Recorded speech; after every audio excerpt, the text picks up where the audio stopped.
আমার মনে হয় যে আপনার বক্তব্যটা ফ্যাকচুয়ালি ঠিক কিনা সেটা একটু পরীক্ষা করার দাবি রাখে। 65 সালে যুদ্ধে আসলে কে জয়ী হয়েছিল, তাসখন্দে যে যুদ্ধবিরতি হয়েছিল সেটার মধ্যে আসলে কি শর্ত ছিল, আমার মনে হয় এগুলি নিয়ে আমরা আরেকদিন আলোচনা করব, পরে বসবো আমরা সেটা।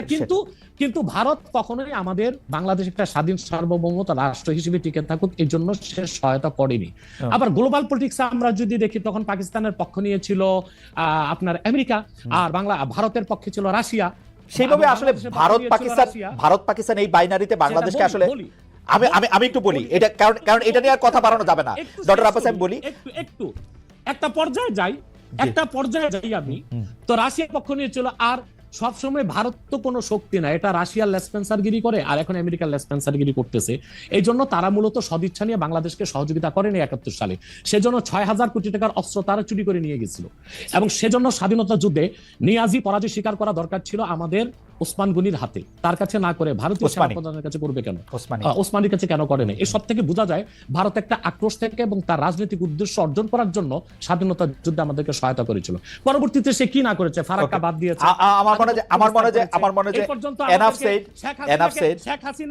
শেখ হাসিনাকে 15 বছর এই ফেসিবাদের কাজে সহযোগিতা করেছে ভারত, হাজার হাজার মানুষকে হত্যার কাজে সে সহযোগিতা করেছে। অতএব এসব কেউ আমাকে প্রশ্ন করছেন, আমার মনে হয় যে আমার প্রশ্ন এটা ছিল না। যাই হোক, আপনি বলেছেন একটু না, আমার মনে হয় যে শেষ একটু কথাটা তো একটা দাড়ি কমা দিতে হবে তো ভাই। সেটা হচ্ছে, তো হয়তোবা জামাত নেতারা তখন চিন্তা করেছিল যে বাংলাদেশ একটা দুর্বল ভূখণ্ড, এটা যদি স্বাধীন হয়ে যায় ভারত আধিপত্য বিস্তার করবে, অথবা ভারত যেন আধিপত্য বিস্তার করতে না পারে, বাংলাদেশ আরো শক্তিশালী হয়ে তারপর স্বাধীনতা ঘোষণা করুক, এরকম চিন্তা ছিল কিনা ওটা জামাত নেতা বলবে। ওকে, ঠিক আছে। আমি জানতে চাইবো যে শেখ হাসিনা পালিয়ে যাওয়ার পরে অনেকগুলি বিষয়ের ক্ষেত্রে আমরা দেখেছি যে মাজার আক্রমণ হয়েছে, বাউলের আসর পণ্ড করা হয়েছে, বইমেলার স্টল বন্ধ করা হয়েছে, রাষ্ট্র থাকতে প্রশ্ন থাকতে। এইটাকে আপনি আসলে কিভাবে দেখেন? মাজার আক্রমণটাকে আসলে আপনি কিভাবে বলেছেন বা জেনেছেন, বা আপনার অবস্থান কি ছিল? বাউলের আসর পণ্ড করা, বইমেলার স্টল বন্ধ করা।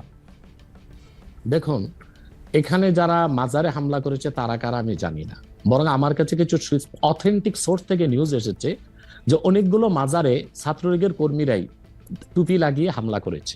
এখন আসলে হামলা করলো কারা, তাদেরকে চেনার আগ পর্যন্ত আমি কিভাবে আমার সিদ্ধান্ত দিব? এটা রাষ্ট্র তদন্ত করে দেখুক। ডিজিএফআই আছে। স্যার, আমার প্রশ্ন এটাই, এটা যদি ছাত্রলীগের লোকেরাও করে থাকে তাহলেও তো এটা কাজটা খারাপ করছে, তাই না? না, মাজারে হামলা করা তো উচিত হয়নি। আপনি এটা নিন্দা জানাইছেন কিনা, বা আপনি এটাকে আহ্বান বন্ধ করতে বলছেন কিনা, সেইটা জানতে চাইতেছিলাম আর কি। হ্যাঁ, আমি আমার বক্তব্যে বলেছিলাম যে আল্লাহর ওলিদের মাজারগুলোতে যারা শিরক করে তাদেরকে শাস্তি দেওয়া হোক, কিন্তু আল্লাহর ওলিদের মাজারগুলোতে আঘাত না করা হোক, এটা বলেছি, বক্তব্য আছে আমার। আচ্ছা, একটা জনপ্রিয় প্রশ্ন আপনার এগেনস্টে এরকম যে আমরা ইন্ডিয়ার এগেনস্টে এত কথা শুনি, কিন্তু খোদ জৌনপুরি হচ্ছে ইন্ডিয়ায়, এটার আপনি আসলে কিভাবে দেখেন? আপনার যে ডিগ্রি, যেটাকে আমরা পিএইচডি বলতেছি, সেইগুলিও আসলে ভারতীয় শিক্ষা প্রতিষ্ঠানগুলি থেকে নেওয়া, সেটাকে আপনি কিভাবে দেখেন? এক লাইনে বললেই হবে, মানে এটা একটা জাস্ট জনপ্রিয় প্রশ্ন, আমি এটাকে অনেক বেশি। দেখুন এই খুব সুন্দর করে, আপনাকে এক লাইনে তো বলা যাবে না খালেদ ভাই, আমি 3 লাইনে বলে দিচ্ছি। সেটা হচ্ছে, আমাদের বংশটা এসেছে আরব থেকে, অর্থাৎ আল্লাহর হাবিব নূর নবীজি মুহাম্মদ সাল্লাল্লাহু আলাইহি সাল্লামের আপন চাচা হযরত আব্বাসের বংশধর। পরবর্তীতে আমাদের বংশধর এসেছে বাগদাদ থেকে এসেছে ইউপিতে। আর আমার পরদাদার যিনি পিতা ছিলেন, পরদাদার পিতা, তিনি ছিলেন কারামত আলী জনপুর রহমতুল্লাহ জামাতা, অর্থাৎ মেয়ের দিক দিয়ে আবার আমরা কারামত আলী জনপুর রহমতুল্লাহর সাথে রক্ত সম্পর্কে সম্পর্কিত। 1947 সালে আমার পরদাদা জনপুর থেকে, আমার বাবার বয়স যখন 6 তখন চলে এসেছেন বাংলাদেশ। এখন আমার পরদাদা চিন্তা করলেন যে ভারতটা চলে গেছে হিন্দু শাসনে, এখানে আমরা স্বাধীনভাবে চলতে পারবো না, সেজন্য তিনি তো ইন্ডিয়া ত্যাগ করে বাংলাদেশেই চলে এসেছে। সেজন্য আমার বাবা 6 মাস বয়সে বাংলাদেশে এসেছে, আর আমাদের 5 ভাই 3 বোনের জন্ম বাংলাদেশে।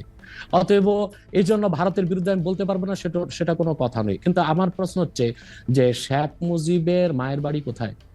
না, সেগুলি তো ভারতে, সেটা তো আরেকজনের প্রসঙ্গ, আরেকজনের প্রসঙ্গ। বলি না একটু বলি না, এটা তো বলতে হবে তো। তারপর হোসেন সৈয়দ সরওয়ার্দির বাড়ি কই ছিল? তার বাবার বাড়ি ছিল কলকাতা। আব্দুল হামিদ খান ভাসানী, তার বাড়ি ছিল আসামের ভাসানটেক। এরা সবাই কিন্তু পূর্বপুরুষ ভারতে ছিল। অতএব জোনপুরে হওয়ার কারণে আমি ভারতের বিরুদ্ধে করতে পারবো না, এটা হয় না। বরং আমি যে অন্যরা বাংলাদেশের হয়ে রয়ের দালালি করে আর আমি রয়ের বিরোধিতা করি, এটাই তো আমার কৃতিত্ব। না, ফ্যান্টাস্টিক। আমরা তাবলিগ জামাত রাষ্ট্রটাকে আমরা রাজনৈতিক প্ল্যাটফর্ম মুক্ত দেখেছি দীর্ঘদিন, কিন্তু এখন যে এটা একটা সাতপন্থী জুবাইরপন্থী একটা ব্যাপার এবং একজন আরেকজনকে এবার হত্যার পর্যন্ত ঘটনা ঘটেছে, এটা নিয়ে আসলে আপনার একটা আমি মন্তব্য শুনতে চাই, এটাকে আপনি আসলে কিভাবে দেখেন এবং এই বিভাজনে কারা ফু দিচ্ছে? আপনি যেহেতু সরাসরি কথা বলেন, আপনি এইটাও একটু বলে দিবেন কিনা যে এই বিভাজনটার মধ্যে আসলে কারা লাভবান হচ্ছে, কারা ফু দিচ্ছে, কারা এটা করতে চাচ্ছে? দেখুন, আমার কাছে যারা জুবাইরপন্থী তারা এসেছেন এবং কেন্দ্রীয় পর্যায়ে আমি তাদেরকে পরামর্শ দিয়েছি। কিছুদিন পর আমার কাছে এসেছিল সাতপন্থীগণ, কাকরাইলের শীর্ষ আমির যারা, তারা এসেছিলেন এবং তারা এসে আমাকে তাদের ইস্তেমায় যাওয়ার দাওয়াত করেছিলেন, কিন্তু আমি বলেছেন আমি যেতে পারবো না। আমি তাদেরকে প্রস্তাব করেছিলাম যে আপনারা সাদ সাহেবকে নিয়ে এত মাতামাতি কেন? সাদ সাহেব যদি ভুল করেই থাকে তো সে তো তওবা করলে পারে। তখন তারা আমাকে বললেন যে সাদ সাহেব দারুল উলুম দেওবন্দে গিয়েছেন এবং তিনি সেখানে তার বক্তব্য স্পষ্ট করেছেন। আমি বলেছি তাহলে আমি আমার প্রতিনিধি দেওবন্দে পাঠাবো এবং আমি জানবো সাদ সাহেব তওবা করেছেন কিনা। এবং ঘটনাচক্রে গত পুর সাহেব যখন রংপুর যাচ্ছিলাম, এয়ারক্রাফট থেকে, গাড়ি থেকে নেমে এয়ারক্রাফটে ওঠার সময় আমাকে এক যুবক আলেম এসে আলিঙ্গন করে বললো আমার নাম উসামা। আমি বলছি কে? বলে কাকরাইলের ওয়াসিফ সাহেবের ছেলে, সে একজন মুফতি এবং দারুল উলুম করাচিতে পড়াশোনা করেছে। তো দেখা যাচ্ছে যে তাবলিগের দুই দলেই আলেম আছে, কিন্তু অধিক সংখ্যক আলেম ও মূল ঘরানার যারা ইসলামী আন্দোলনের নেতৃত্ব দিচ্ছেন তারা কিন্তু জুবাইরপন্থীদের সাথে, এবং তারাই হক। কারণ স্যার সাহেব যে ভুলগুলো করেছে মারাত্মক ভুল এবং সেগুলোর জন্য তাকে প্রকাশ্যে তওবা করতে হবে। কিন্তু বাংলাদেশে এই যে সহিংসতা সৃষ্টি করছে, এর জন্য আমি নাম বলতে পারবো না, তবে দেশীয় একটা ইন্টেলিজেন্ট ব্রাঞ্চ এবং বাইরের একটা ইন্টেলিজেন্ট ব্রাঞ্চ এখানে ফু দিচ্ছে। আমার শেষ প্রশ্ন, আমি কিন্তু দেখেছি যে ইসলামী বক্তাদের কেউ কেউ মানে কখনো কখনো বাতাস বুঝে পাল তুলে দেন, যেমন ডক্টর ইউনূস এর ব্যাপারে যে উনি আগে সুদ খান, এখন সুদ খান কিনা, দেশের রাজনৈতিক সিস্টেম এই সেই সম্পর্কে নানা ধরনের কথা বলেন। আমার শেষ প্রশ্ন, যখন কেউ ইসলামিক কোনো দলকে বা ইসলামিক কোনো সংস্থাকে বা ধরেন কোনো আলেমদের কোনো টাকা দেয়, আপনি এই ফতোয়া দিবেন কিনা যে তার টাকার উৎসটা পরিষ্কার জায়গা থেকে এসছে না অপরিষ্কার জায়গা থেকে এসছে, সেটা পরীক্ষা করে দেখা? দেখুন, প্রথম হচ্ছে যে কোনো স্কলার যে টাকা দিচ্ছে, যার কাছ থেকে টাকা নিচ্ছে, টাকাটা কন্ট্যাক্ট করে নেবে না। পেশাদার বক্তারা কন্ট্যাক্ট করে নেয়, আর যারা দায়ী আল্লাহ তারা কোনো সময় কন্ট্যাক্ট করে নেয় না। দুই, যদি সে এতটুকু নিশ্চিত হয় যে মাহফিল কমিটি মুসলিম এবং তারা হালাল টাকা থেকেই দিয়েছে, তখন তার জন্য টাকাটা নেওয়া জায়েজ হবে। আর মনে রাখবেন, একজন হক্কানি আল্লাহওয়ালা বুজুর্গ আলেম হচ্ছে নদীর মতো। খরস্রোতা নদীতে যদি আপনি মরা পশু ফেলে দেন, নদীর পানি নাপাক হবে না, নাপাকটাই দূরে সরে যাবে। একজন দায়ীল আল্লাহ যদি পূর্ণ সতর্ক থাকেন এবং সততার সাথে দিনের দাওয়াত দেন, তারপর যদি কমিটি স্বেচ্ছায় না চাইতে তাকে সম্মান হিসেবে কিছু হাদিয়া দেন, সেটার জন্য যদি কোনো সুদের টাকা সেটা থেকে আলেম মুক্তি থাকবে। আমরা আনফরচুনেটলি আপনার শেষ কথাটা আসলে ভালো শুনতে পাইনি, আপনি কি লাইনটা আবার বলবেন?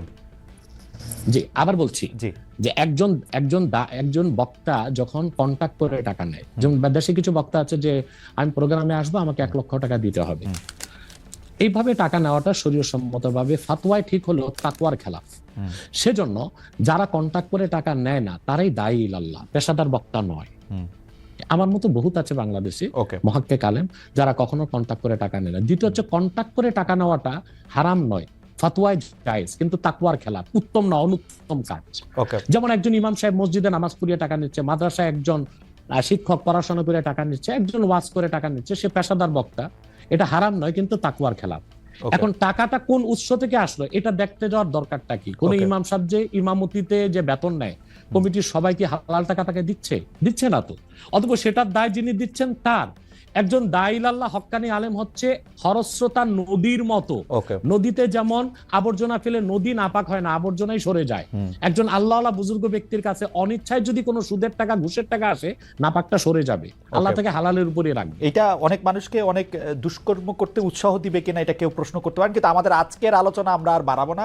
আমি শুধু একটা ব্যাপারে আপনার একটু ফতোয়া চাই। আমাদের একজন দর্শক আপনার কাছে জানতে চাইছেন যে হুজুরকে জিজ্ঞাসা করবেন সহিহ বুখারী ৭৭৭৬ নম্বর হাদিস অনুযায়ী তাবলিগি জামাত কাফের হয়ে যায় কিনা। আমাদের একদম সময় না, আপনি যদি একটা খালি জায়গা থেকে একটু বলেন। হ্যাঁ, আমি বুঝতে পেরেছি সে কোন হাদিসের কথা বলেছে। ওই হাদিসটা হচ্ছে, ওই হাদিসে বলা হচ্ছে খারিজিদের কথা। খারিজি একটা বাতিল ফেরকা। খারিজিদের উৎপত্তি হয়েছিল হযরত আলী রাদিয়াল্লাহু তাআলার জামানায়। তাবলীগের ক্ষেত্রে এটা সমস্যা নাই।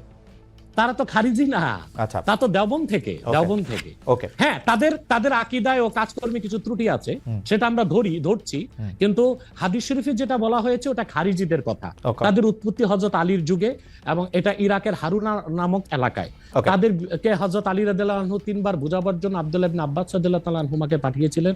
তারা বুঝ যখন মানে না, তখন যুদ্ধে এসেছে তারা। হযরত আলী যুদ্ধ করেছেন, 8000 খারিজির মধ্যে 4000কেই 12000 খারিজির মধ্যে 8000 নিহত হয়েছে, 4000 বেঁচে গেছিল। সেটা খারিজি ফেরকার কথা। আচ্ছা, জি।